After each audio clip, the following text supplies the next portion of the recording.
চলছে হরতাল, জেলা নির্বাচন অফিসে তালা। 4টি সংসদীয় আসন পুনর্বহালের দাবিতে সকাল সন্ধ্যা হরতাল কর্মসূচি পালন করছে আন্দোলনকারীরা। এরই অংশ হিসেবে বাগেরহাট জেলা নির্বাচন অফিসের প্রধান ফটকে তালা ঝুলিয়ে দিয়েছেন হরতালের সমর্থনকারীরা। হরতালের কারণে সকাল সন্ধ্যা বন্ধ রয়েছে দূরপাল্লার সব ধরনের পরিবহন। 16টি রুটে যান চলাচল সম্পূর্ণ বন্ধ হয়ে যাওয়ায় চরম ভোগান্তিতে পড়েছে সাধারণ মানুষ। বিশেষ প্রয়োজনের তাগিদে যারা রাস্তায় বের হয়েছেন তাদেরকে গুনতে হচ্ছে অতিরিক্ত ভাড়া। সকাল 7টা থেকে শহরের কেন্দ্রীয় বাস স্ট্যান্ড, দশানীর মোড়, খানজাহান আলী মাজার মোড়, গঞ্জ সেতু এবং দরাটানা সেতু টোল প্লাজা ঘুরে দেখা গেছে সবখানেই একই চিত্র। শহরের দোকানপাটও অধিকাংশই বন্ধ, তবে একেবারেই জনশূন্য নয় রাস্তা। কিছু কিছু ব্যাটারি চালিত ইজি বাইক, ভ্যান, রিক্সাও চলতে দেখা গেছে।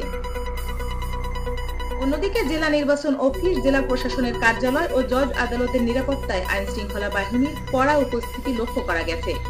অফিসের মূল গেটে অবস্থান নিয়েছেন নিরাপত্তা কর্মীরা। স্থানীয়রা বলছেন, হরতালের কারণে শিক্ষা প্রতিষ্ঠান, ব্যবসা বাণিজ্য এবং দৈনন্দিন কার্যক্রমে ব্যাপক প্রভাব পড়েছে। অনেক যাত্রীকে ঘন্টার পর ঘন্টা অপেক্ষা করতে হচ্ছে, আবার কেউ কেউ বিকল্প পথে গন্তব্যে পৌঁছানোর চেষ্টা করছেন। সংবাদ শেষ করছি আবারও শিরোনাম দিয়ে। 4টি সংসদীয় আসন পুনর্বহালের দাবিতে বাগেরহাট চলছে সকাল সন্ধ্যা হরতাল। জেলা নির্বাচন অফিসে তালা দিয়েছেন আন্দোলনকারীরা। বন্ধ রয়েছে 16টি রুটের যান চলাচল। চরম ভোগান্তিতে সাধারণ মানুষ। এমনই আরো খবর পেতে আমাদের সাথেই থাকুন। দেখা হবে পরবর্তী নতুন কোনো ভিডিওতে। ততক্ষণ ভালো থাকুন, সুস্থ থাকুন, নিরাপদে থাকুন। ধন্যবাদ।